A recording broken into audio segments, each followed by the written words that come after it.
6 of the fantasy football season. His quarterback sits every matchup this week. 49ers at the Seahawks. Thursday Night Football, Brock Purdy. I would give him the start in this one. I know the last couple of weeks, the numbers haven't been great, but reinforcements have come back to the lineup the last 2 weeks. George Kittle, Deebo Samuel. I know Deebo, definitely not 100%. The numbers not up to snuff, but I believe this week in a division matchup with this Niner offense is very familiar with Seattle's offense. I think Brock Purdy and this team turns it around. 2 bad losses this season. Going back to week 3, where they were beating the Los Angeles Rams by 10 points in the fourth quarter, blew that one and lost. And then last week, the Cardinals coming to town up 23-13 in the third quarter and losing that one 24-23. So Purdy made some mistakes, 2 interceptions last week. But this week, in a beatable secondary that the last couple of weeks they've given up tons of points, is the Seattle Seahawks team. 71 points in the last 2 weeks. Purdy's the start. Geno Smith the sit. Geno last week in a plus matchup. He didn't have great numbers with Geno Smith. Threw 1 touchdown. He did run for 72 yards in that one, which is always a plus if you could get extra points from running quarterbacks. But this week, I think San Francisco, they take it out on Geno Smith, and it's going to be a tough ball game. So he's a sit this week. Jacksonville Jaguars at the Chicago Bears.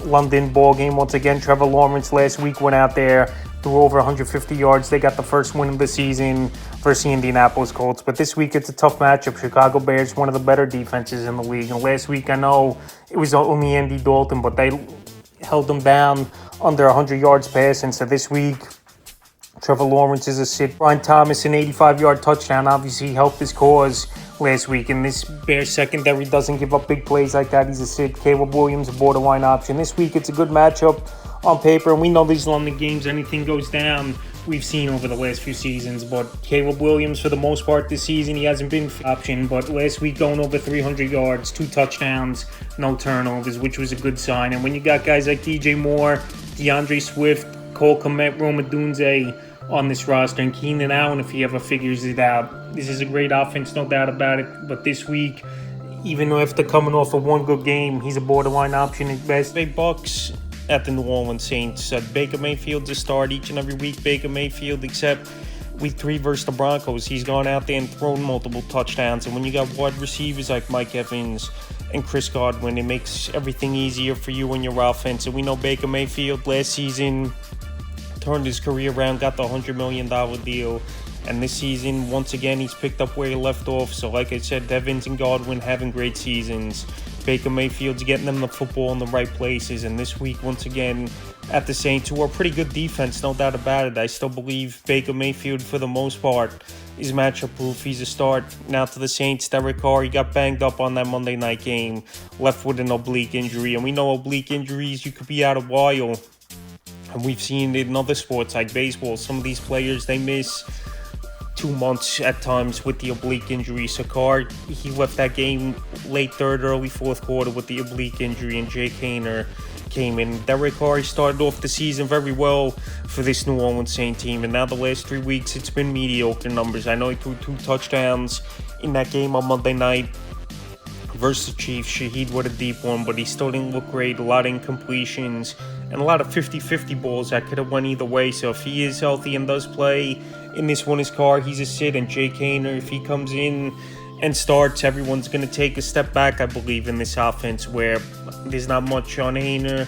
Comes in, everyone's going to take a step back in this offense, I believe, for this New Orleans Saints team. Where Haener took his first snaps in the NFL after Derek Carr left the ball game. So this week, no matter who the quarterback is for the Saints team, they're both a sit. Arizona Cardinals at the Green Bay Packers. Kyler Murray last week, tough matchup, went in there, and he played a good ball game, including a 50-yard rushing touchdown early in that one. Marvin Harrison, I know, didn't have a great game, but I believe they get back on track, even though it is a tough matchup versus a good defense going to Lambeau Field at the Green Bay Packers. But with his running ability, it's just tough to trust someone like Kyler Murray. I know it's been 1 good game, 1 bad game, it seems like it's been going. But like I said, you don't want him to pop off and have a big game on your bench with his running upside. Jordan Love is start each and every week. I know last week wasn't a great game, and just an inexcusable interception he threw at the goal line, which was obviously a pick 6 with Jordan Love. But him and Jaden Reed are hitting on big plays. Tucker Kraft, he's been great once Jordan Love's been back in the lineup. And this week versus a beatable secondary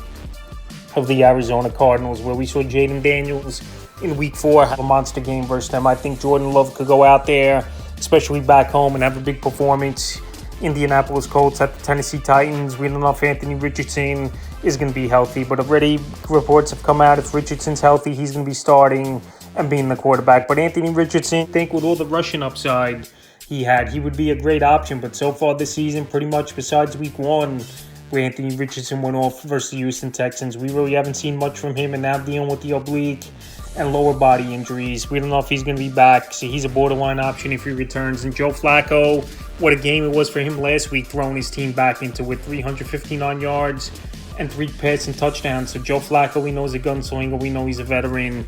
And these receivers are going to have bigger games with Joe Flacco, quarterback, than Anthony Richardson. But this is a tougher matchup at Tennessee, where they're pretty good against the pass. So both top guys, whoever starts, is a borderline option. Will Levis is it. Just haven't seen much out of Will Levis this season, plain and simple. Hasn't gotten things going last year. I know he had a 4-touchdown game in his debut, but the long ball's not working for him, and he's not hitting deep passes, and Tony Pollard's getting a lot of work, and he looks good. Cleveland Browns at the Philadelphia Eagles. Deshaun Watson, I'm surprised he's still going to be the starting quarterback, but I know they got to justify the contract they gave him a few seasons ago, but his best days are behind him. He's turning the football over left and right. He's holding on to the football a whole lot, and he just can't make quick decisions in the pocket. So this week in a matchup at Philly, I know their defense hasn't been good this season, but it's a tough place to go, and they're coming off the bye week. So I think Deshaun Watson is in for a bad game once again. Jalen Hurts, he was a top 2-3 quarterback off the board. I know the numbers haven't been great up and down so far this season, but now to get A.J. Brown and Devonta Smith back in the lineup, his 2 top wideouts and top 20 wideouts in the league, it's a great boost.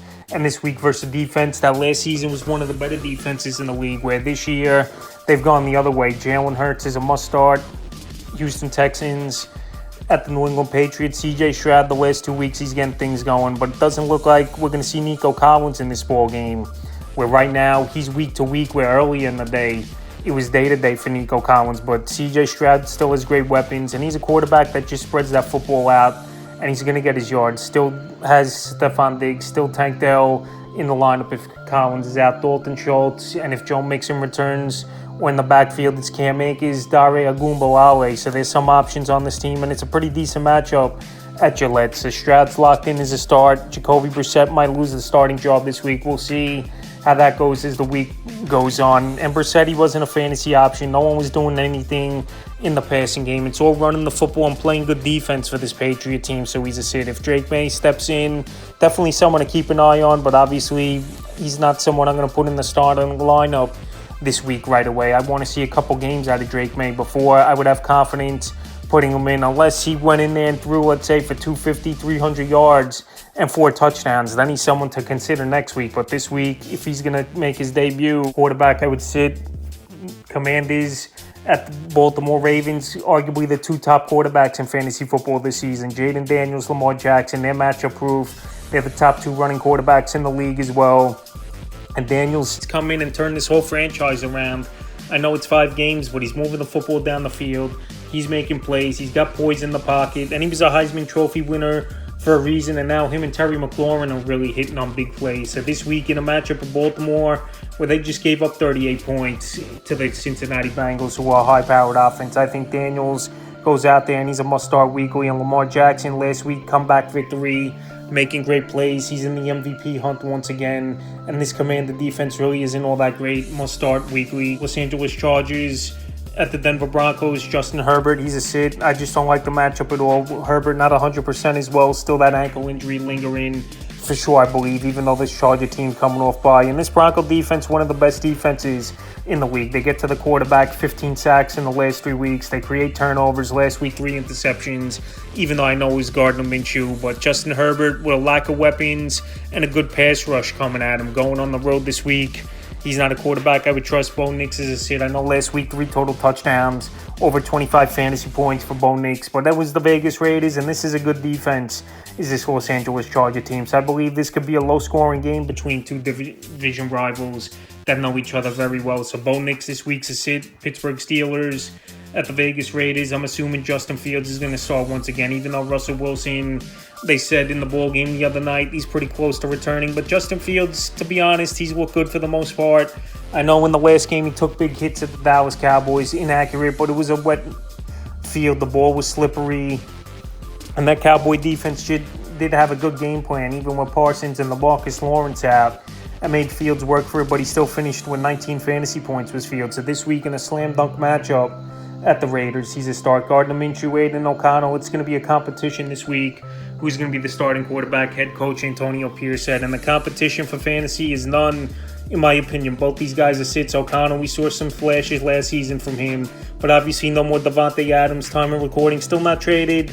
I believe Adams will be traded this week or next, and he's just going to sit out, that they could get value for him in a deal. Both quarterbacks sits. Atlanta Falcons at the Panthers. Kirk Cousins a start.